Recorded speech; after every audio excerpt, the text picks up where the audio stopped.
أعوذ بالله من الشيطان الرجيم. بسم الله الرحمن الرحيم. إذا وقعت الواقعة ليس لوقعتها كاذبة خافضة رافعة. إذا رجت الأرض رجا وبست الجبال بسا فكانت هباء منبثا. وكنتم أزواجا ثلاثة فأصحاب الميمنة ما أصحاب الميمنة وأصحاب المشأمة ما أصحاب المشأمة. والسابقون السابقون أولئك المقربون في جنات النعيم. ثلة من الأولين وقليل من الآخرين على سرر موضونة متكئين عليها متقابلين. يطوف عليهم ولدان مخلدون بأكواب وأباريق وكأس من معين لا يصدعون عنها ولا ينزفون. وفاكهة مما يتخيرون ولحم طير مما يشتهون. وحور عين كأمثال اللؤلؤ المكنون جزاء بما كانوا يعملون. لا يسمعون فيها لغوا ولا تأثيما إلا قيلا سلاما سلاما. وأصحاب اليمين ما أصحاب اليمين في سدر مخضود وطلح منضود وظل ممدود وماء مسكوب وفاكهة كثيرة لا مقطوعة ولا ممنوعة وفرش مرفوعة. إنا أنشأناهن إنشاء فجعلناهن أبكارا عربا أترابا لأصحاب اليمين. ثلة من الأولين وثلة من الآخرين. وأصحاب الشمال ما أصحاب الشمال في سموم وحميم وظل من يحموم لا بارد ولا كريم. إنهم كانوا قبل ذلك مترفين وكانوا يصرون على الحنث العظيم. وكانوا يقولون إذا متنا وكنا ترابا وعظاما أئنا لمبعوثون أو آباؤنا الأولون. قل إن الأولين والآخرين لمجموعون إلى ميقات يوم معلوم. ثم إنكم أيها الضالون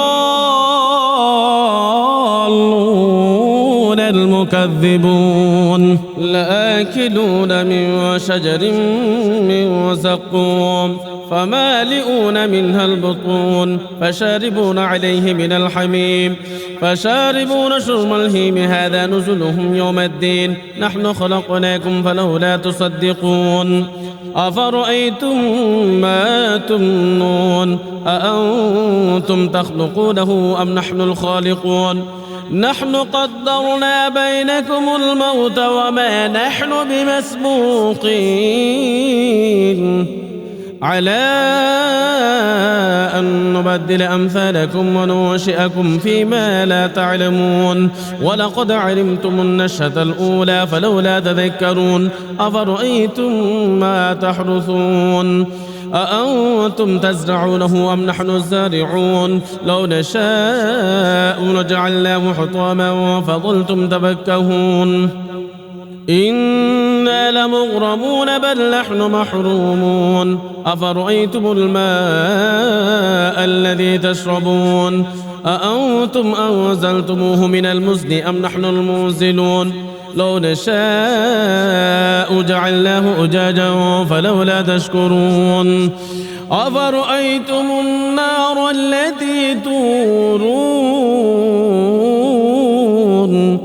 أأنتم أنشأتم شجرتها أم نحن المنشئون.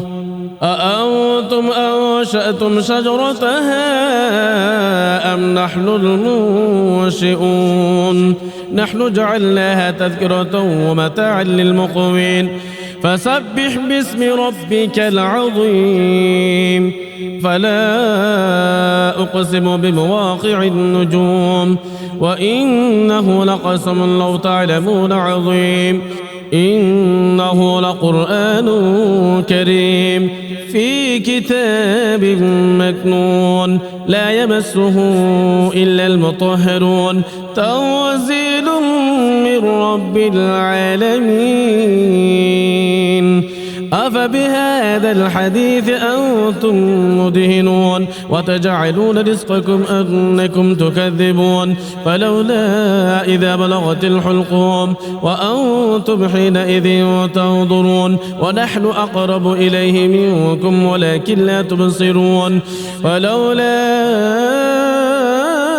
إن كنتم غير مدينين ترجعونها إن كنتم صادقين فأما إن كان من المقربين فروح وريحان وجنة نعيم وأما إن كان من أصحاب اليمين فسلام لك من أصحاب اليمين وأما إن كان من المكذبين الضالين فنزل من حميم وتصلية جحيم إن هذا لهو حق اليقين فسبح باسم ربك العظيم صدق الله العلي العظيم وصدق رسوله النبي الحبيب الكريم